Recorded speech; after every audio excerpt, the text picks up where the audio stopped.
Mesdames et messieurs, bonjour, bonsoir et merci d'être fidèles à Autour du sport. Et si vieillir n'était pas un ralentissement, mais une autre manière d'avancer, dans un monde où le temps marque les corps, une question demeure, comment rester acteur de sa propre vie même lorsque les années passent?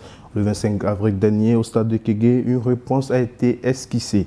Des femmes et des hommes du troisième âge se sont retrouvés autour d'une même idée, bouger pour mieux vivre.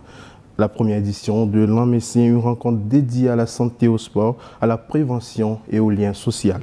Étirements, exercices adaptés, danse, rire, respiration collective. Une journée simple en apparence, mais profondément révélatrice dans un récit signé Étonnam Kokoko, au montage Jean-Pierre Missot et William Ouzou.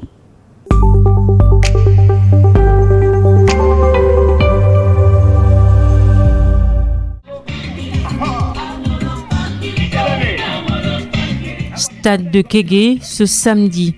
Aujourd'hui, le temple du football togolais n'a pas seulement accueilli du sport, il a accueilli du temps, du mouvement et une autre idée du vieillissement.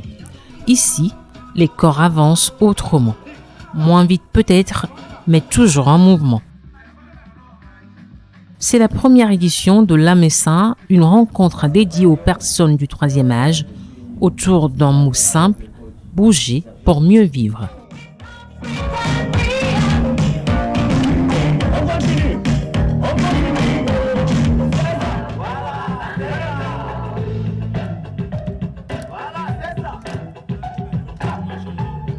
Il faut bouger. Et le slogan, c'est « Bouger pour mieux vieillir ». Et ça, le concept, il est simple. Nos parents ont ce petit souci En fait, je me dis, c'est dans l'éducation, c'est dans leur éducation. Et on ne nous a pas vraiment mis dans le bain du sport. Et aujourd'hui, l'idée de ce projet, c'est de vraiment leur redonner, leur montrer que le sport peut participer en grand pont à leur bien-être général. Dès les premières heures, le stade change de rythme. Ce ne sont plus les cris habituels du football, mais des pas tranquilles, des rires, des salutations lentes mais chaleureuses. Ici, personne ne reste isolé. Mais avant de bouger, il faut réveiller le corps. Étirement des bras, rotation lente, respiration guidée, tout est progressif. L'objectif n'est pas la performance, mais la réappropriation du mouvement. Derrière chaque mouvement, il y a une intention. Prévenir les maladies chroniques, maintenir l'autonomie et surtout rompre l'isolement. Mais au-delà des exercices, que raconte réellement cette rencontre? Qui sont ces hommes et ces femmes venus bouger ensemble et que cherchent-ils au-delà du sport?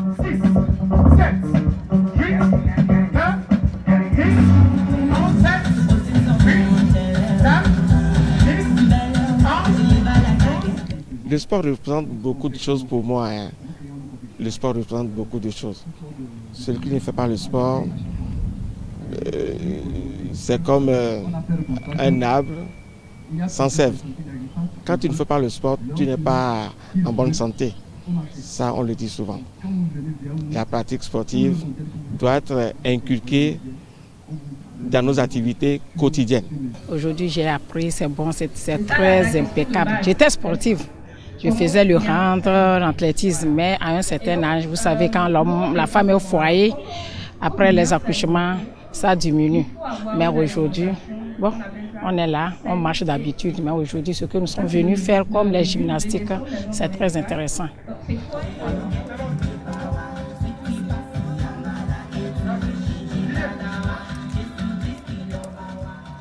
Une nouvelle organisation s'installe, puis les groupes se forment et les coachs prennent progressivement le relais. Ici, chaque voix compte, mais aucune ne domine trop longtemps. Les premiers mouvements d'échauffement laissent place à une organisation plus structurée, presque chorégraphiée. Les groupes se mettent en place et les coachs entrent en scène, chacun avec sa manière, son énergie, son langage du corps. La première séquence est douce, presque introspective.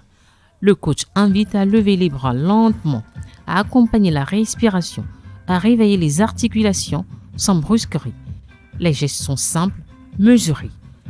Le corps retrouve ses repères sans contrainte, comme une réappropriation progressive du mouvement.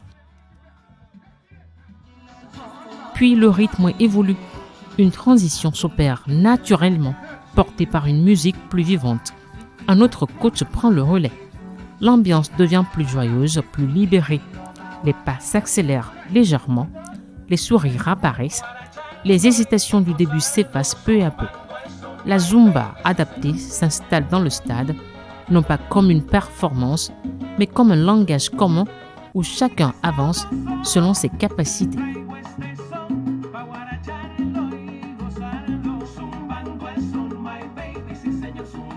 Quand j'ai vu l'invitation, j'ai été tout de suite intéressée parce que je suis d'abord dans un groupe de sport.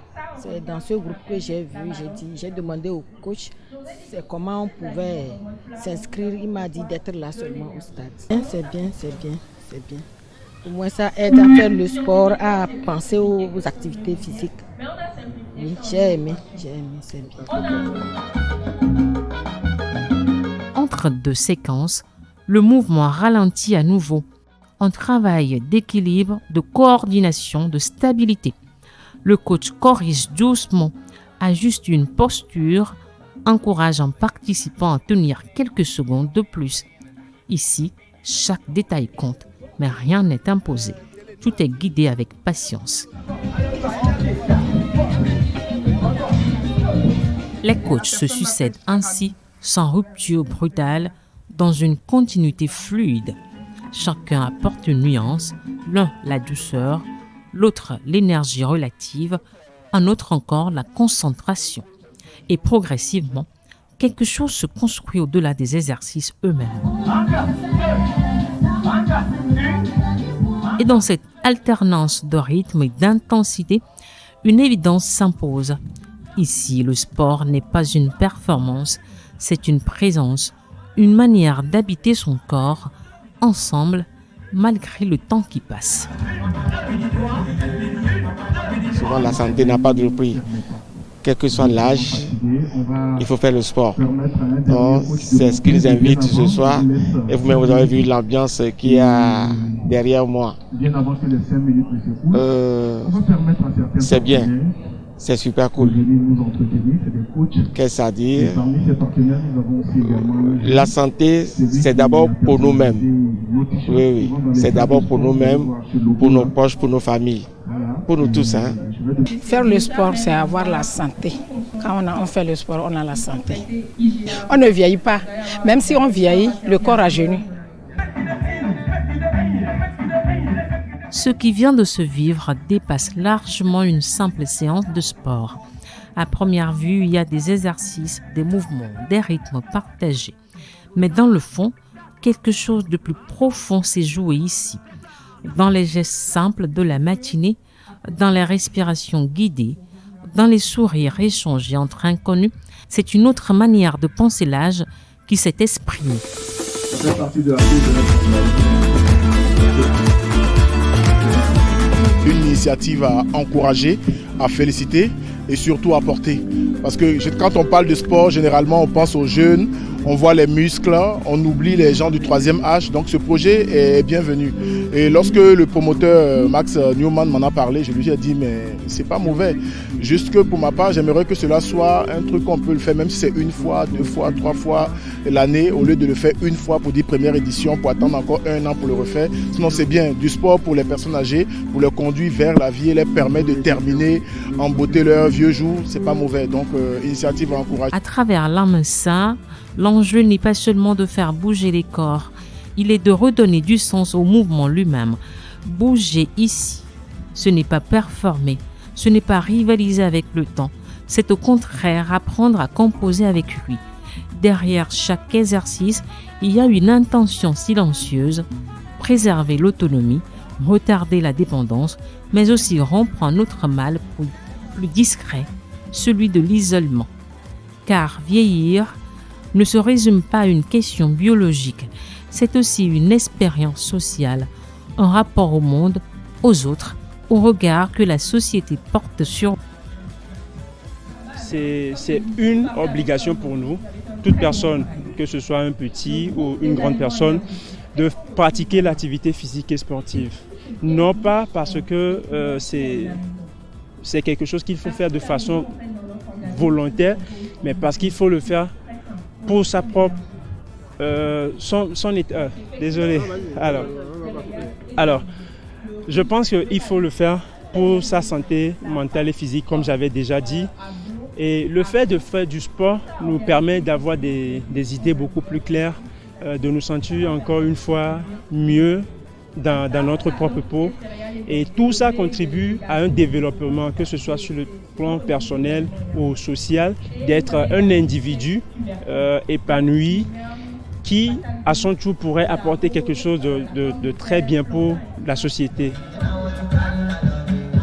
Et c'est peut-être là que l'Amessin prend tout son sens dans cette tentative de recréer du lien, là où le quotidien en crée parfois moins. Dans ce moment où des inconnus partagent un même espace, sans hiérarchie d'âge, sans compétition, sans exclusion. Mais cette journée pose aussi une question en creux. Que reste-t-il après ? Après la musique, après les coachs, après l'ambiance du stade?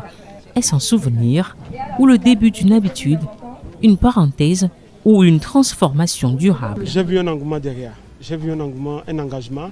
C'est vrai que le monde qu'on espérait, c'est pas ça, mais ça va être périn. Et l'engouement qui est derrière et les personnes qui sont là, derrière moi, j'ai remarqué qu'ils ont encore un peu plus de tonus. Donc ça me donne encore un punch pour pouvoir aller encore plus de l'avant. Le bilan pour moi, il est positif, très positif. Et on va s'assurer que tous ceux qui sont venus sur cet événement repartent satisfaits, pour que les prochaines éditions, que ça puisse aller de bouche à oreille, pour que chacun puisse mettre du sien, pour qu'on ait beaucoup plus de monde autour de ça. Peut-être que l'information, la communication n'a pas été au-delà de ce qu'on espérait, mais on va mieux s'organiser pour la prochaine édition et je suis sûr que ça va donner quelque chose de potable et encore meilleur que ça. C'est peut-être là, au-delà de l'événement, que se joue la vraie portée de l'Amessin, non pas comme dans ce qu'il montre aujourd'hui, mais dans ce qu'il peut changer demain. Les groupes se dispersent, les voix s'éloignent, les corps se reposent. Mais quelque chose, lui, ne s'éteint pas complètement. Il reste une trace invisible dans les gestes, dans les regards, dans les sourires encore présents sur certains visages. Ce qui s'est joué ici dépasse le cadre d'une simple activité sportive. C'est une expérience collective qui interroge notre rapport au temps, au corps et à la manière dont une société accompagne ces années. Les seniors ne sont pas laissés puisque quand nous voyons maintenant la tranche d'âge tous les samedis matins, les dimanches, même des jours de la semaine, se livrer à l'activité de sport, il ne faut pas que nous aussi, les seniors, nous soyons négligés. La pratique du sport doit être inculquée dans nos activités quotidiennes et aussi attirer nos familles aussi à la pratique du sport. C'est très intéressant, c'est bon. J'exhorte nos femmes, prochainement, on va inviter les gens. Je vais inviter mes collègues qui ont à partir de 50 ans. Même mon mari, je peux l'inviter à venir suivre. Je vais passer, ce matin même j'ai regretté. J'aurais dû dire à certaines personnes parce que je ne savais même pas comment ça devait se faire. Prochainement, je vais inviter les gens. À travers cette première édition de l'Amessin, une idée s'impose avec simplicité. Le vieillissement n'est pas seulement une étape de retrait, il est peut-être un espace de continuité, de lien et de mouvement. Rien ne garantit que tu changeras immédiatement. Mais une chose est certaine, ce jour-là, des corps ont bougé autrement, des personnes se sont retrouvées, et un espace a été créé. Un espace où l'âge n'efface pas la présence, un espace où le mouvement devient langage, un espace où l'on peut encore avancer ensemble avec des inconnus. Et peut-être est-ce cela, finalement, le véritable point de départ de l'Amessin, non pas une fin de parcours, mais une manière différente de continuer le chemin malgré son âge. On se prépare, Fabio Cool, c'est bon, c'est chaud, c'est bon, c'est parti, voilà. Ne dites plus haut, dites simplement fatigue. Fabio Cool.